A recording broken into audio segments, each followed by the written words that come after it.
Hello and नमस्ते, स्वागत छ हजुरहरूलाई नेपाल अनलाइन स्कुल च्यानलमा। म सुजिता र आज विशेष गरी हामी यस क्लासमा चाहिँ जुन हाम्रो अहिले न्यू करिकुलम अनुसार चाहिँ जुन अर्थात् हाम्रो न्यू कोर्स असेस अनुसार चाहिँ जुन हाम्रो क्लास 12 अकाउन्ट्सको चाहिँ मोडल क्वेसन्सहरू हेर्न जाँदैछ, जुन हाम्रो 2078 भने चाहिँ अब हाम्रो जुन ब्याचको लागि है त। र अब यसमा जुन आजको यस क्लासमा चाहिँ विशेष गरी हामी क्वेसनहरू कस्तो आउने रहेछ होइन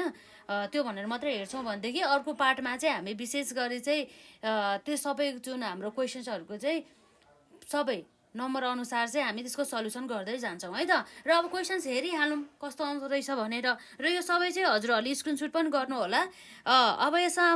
यसै गरी जुन हाम्रो केबाट आउने रहेछ, कस्तो आउने रहेछ, विषय क्षेत्रहरूदेखि लिएर कति मार्क्सको रहेछ, समय कति रहेछ भन्ने कुरा भयो। यो हाम्रो लेखाविधि अर्थात् हाम्रो यो के भयो त, हाम्रो अकाउन्टको कुरा आयो। र हाम्रो यसै अन्तर्गत हाम्रो समय कति छ भन्दैछ, यसले 3 घन्टा भन्दैछ भनेदेखि पूर्णाङ्क कति हो र त हाम्रो यसमा 75 पूर्णाङ्क हो भन्दैछ भनेदेखि यो हाम्रो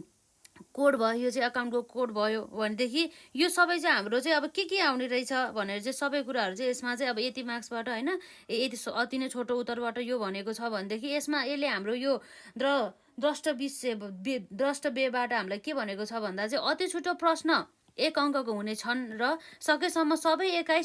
समेटिने गरी चाहिँ 11 प्रश्न रहनेछन् भन्ने कुरा रहेको छ। भनेपछि हाम्रो अति संक्षिप्त प्रश्न अन्तर्गत जम्मा हाम्रो सोधिने सङ्ख्या भनेको 11 हो भनेदेखि प्रत्येक सङ्ख्यालाई चाहिँ 1-1 गरेर 11 आउनेछ भनेदेखि अब यसले अब 2मा के भनेको छ भन्दाखेरि चाहिँ छोटो प्रश्न 5 अङ्कका हुनेछन् र सकेसम्म सबै एकाइको प्रतिनिधित्व हुने गरी चाहिँ 8 प्रश्न रहनेछन्, साथै कुनै दुई प्रश्नमा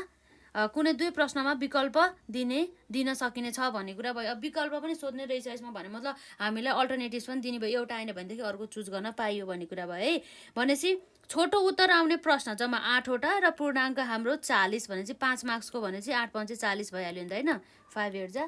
हाम्रो 40 भइहाल्यो, यसरी आउने भयो। भनेपछि अब लामो प्रश्न 8 अङ्कका हुनेछन् र 3 प्रश्न रहनेछन् र साथै 1 प्रश्नमा विकल्प दिन सकिनेछ भन्ने कुरा रह्यो। कुनैमा चाहिँ अब 1 प्रश्नमा चाहिँ विकल्प दिने भयो, तर हामीसँग चाहिँ लङ क्वेसन कतिवटा छ अरे भन्दा 3वटा। हाम्रो चाहिँ एउटा भनौँ न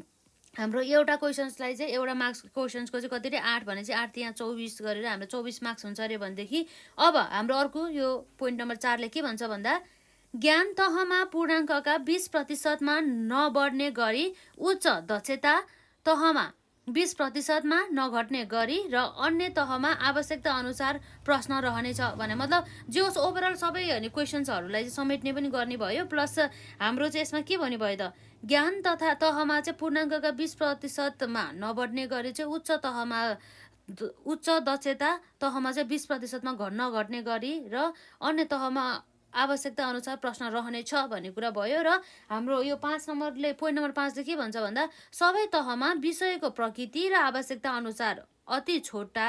छोटा र लामो प्रश्न रहनेछन् भन्ने कुरा भयो। र सबै तहमा सबै खालका प्रश्न रहनुपर्ने अनिवार्यता हुँदैन र उच्च दक्षता अन्तर्गत विश्लेषण, मूल्याङ्कन र सृजनात्मक तहका चाहिँ प्रश्नहरू रहनेछन् भन्ने कुरा भयो। हजुरहरूले चाहिँ अलिक बुझ्नु भएन भनेदेखि चाहिँ यसमा हाम्रो के गर्नु सक्नुहुन्छ भन्दाखेरि क्वेसन्सहरूलाई यसले स्क्रिनसट गर्न सक्ने भयो। जम्मा हाम्रो क्वेसन 22 वटा सोधिन्छ भनेदेखि हाम्रो पूर्णाङ्क कति हो त 75 मार्क्स भन्ने कुरा भयो है त। र अब यसरी हेरिहाल्नु जुन हाम्रो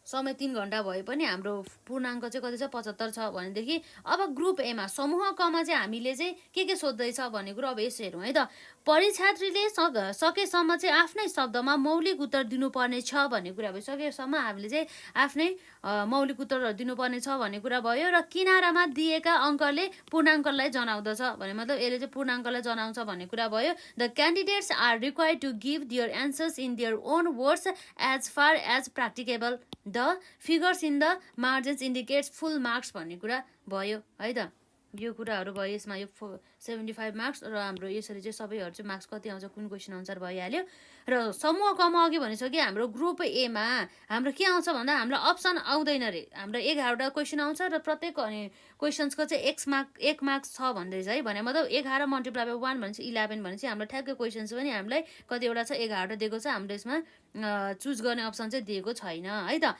भनेपछि हामीले के सोधेको छ हेरौँ, अति संक्षिप्त प्रश्न उत्तरात्मक प्रश्न भेरी सर्ट क्वेसन्स एन्सर र सबै प्रश्नहरू चाहिँ हल गर्नुहोस् भनेर छ that means we have no any choices होइन अटेम्प्स अल क्वेसन्स भनेर छ र हाम्रो क्वेसन्स नम्बर 1 मा के भनेको छ भन्दा सार्वजनिक कम्पनीका 2 विशेषताहरू लेख्नुहोस् right any 2 features of the public company हो भनेदेखि नम्बर 2 मा चाहिँ अधिकृत पुँजी भन्नाले के बुझिन्छ what do you mean by authorize capital र वित्तीय विवरण को चाहिँ अर्थ लेख्नुहोस् भनेको छ write the meaning of the financial statement भनेपछि प्रक्रिया लागत विधि भनेको के what is the process costing भन्ने कुरा भयो भनेदेखि हाम्रो अपरिव्यय बाँडफाँडको अर्थ लेख्नुहोस् अर्थात् right the meaning of the allocation of the overhead र त्यसै गरी भण्डारेका कुनै 2 कर्तव्य उल्लेख गर्नुहोस् भनेर द्याट मिन्स हाम्रो स्टोर किपर भन्न खोजेको है यो भण्डारे भनेको चाहिँ उसको चाहिँ list out any 2 duties of the store keeper भनेपछि समय जाला दर प्रणाली भनेको के वाट इज द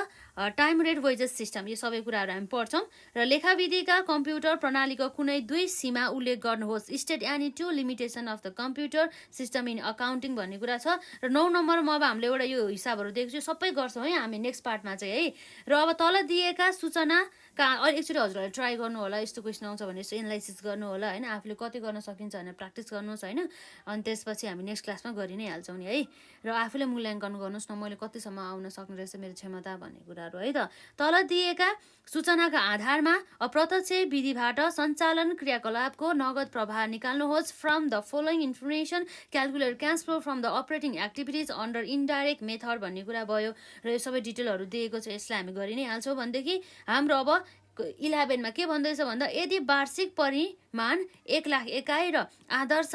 आदेश परिमाण हाम्रो यति छ भने यो पनि एउटा क्वेसन्स भएर हेर्नु होला र अब हाम्रो समूह खमा चाहिँ हाम्रो के मात्रै सोध्ने रहेछ त हाम्रो सर्ट क्वेसन 1 मार्क्सको लागि हो भनेदेखि समूह ख भनेपछि ग्रुप बी मा चाहिँ हाम्रो जस्तै हाम्रो सर्ट क्वेसन्स है त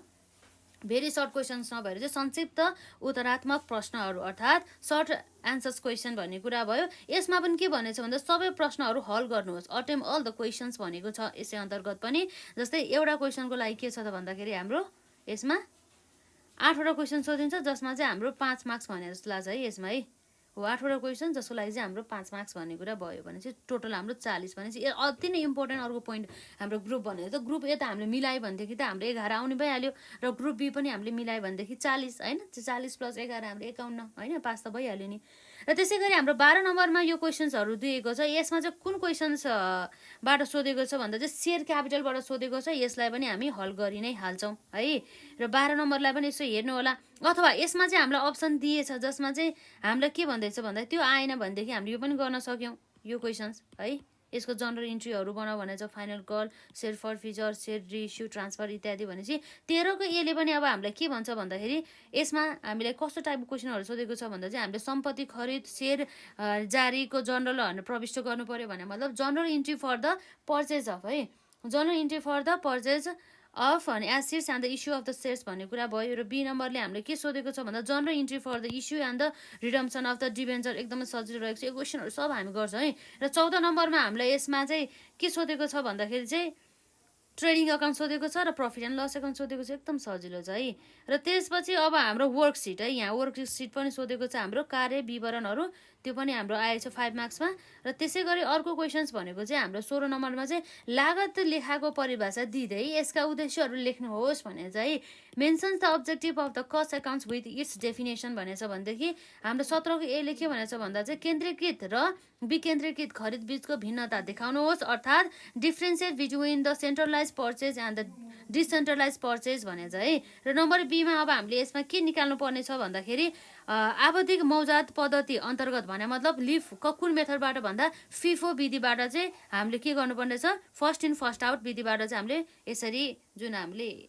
के निकाल्नु भयो इन्भेन्ट्री निकाल्नु पर्ने भयो है र 18 नम्बरले हाम्रो के सोध्छ भन्दाखेरि चाहिँ हाम्रो यो जस्तै वेजेसबाट सोधेको रहेछ वेजेस रेटहरूबाट है त्यो कुराहरू भयो र त्यसै गरी हाम्रो यो बीले के भन्छ भन्दाखेरि चाहिँ निम्न विवरण दिएका छन् यसैको आधारमा चाहिँ हामीले के गर्नु पर्यो कस्ट रिकन्सिलिएसन स्टेटमेन्टहरू बनाउनु पर्ने भयो है र त्यसै गरी डिस्क्रिप्सनमा चाहिँ सबै क्लासेसहरूको लिङ्क रहेको छ यसो हेर्नु होला र नम्बर 19 मा हाम्रो के भनेको छ भन्दा चाहिँ जस्तै यसमा हाम्रो अब कम्प्युटरकृत लेखा प्रणाली भनेको के हो भने मतलब कम्प्युटराइज एकाउन्टिङ सिस्टम भनेको के हो र यसको चाहिँ हाम्रो तत्त्वहरू है यो जुन हाम्रो जस्तै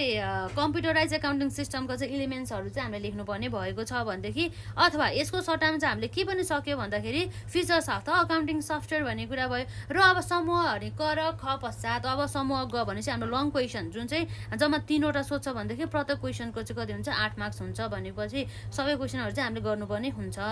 र यसमा चाहिँ अब हामीले के सोधेको छ भन्दा हामीले के बनाउनु पर्ने भयो त यसमा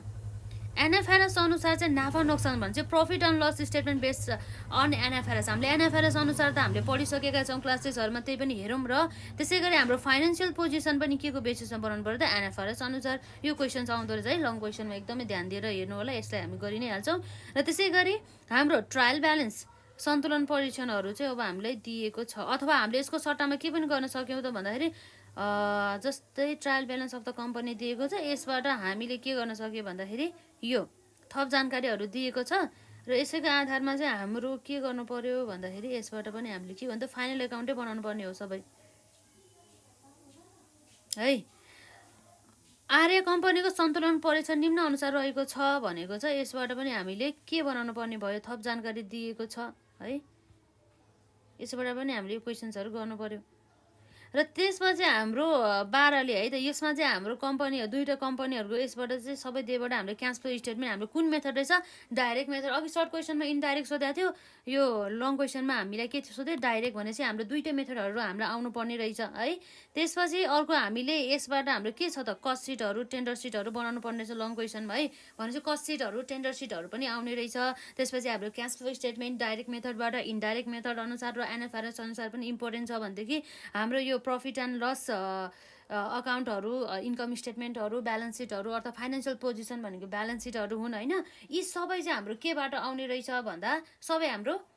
NFRS अनुसार पनि आउन सकिने रहेछ हाम्रो यो जस्तै अब लिफो फिफो मेथडहरू भयो होइन त्यसै गरी अब हाम्रो थ्योरिटिकल पोर्सनहरू पनि आउने रहेछ र मजाले हेर्नु होला नेक्स्ट क्लासमा चाहिँ हामी पार्ट वाइज गरेर सबै सल्युसन चाहिँ हामी गर्दै जान्छौँ है र राम्रोसँग हेर्नु होला र डिस्क्रिप्सनमा चाहिँ लिङ्क हुनेछ है त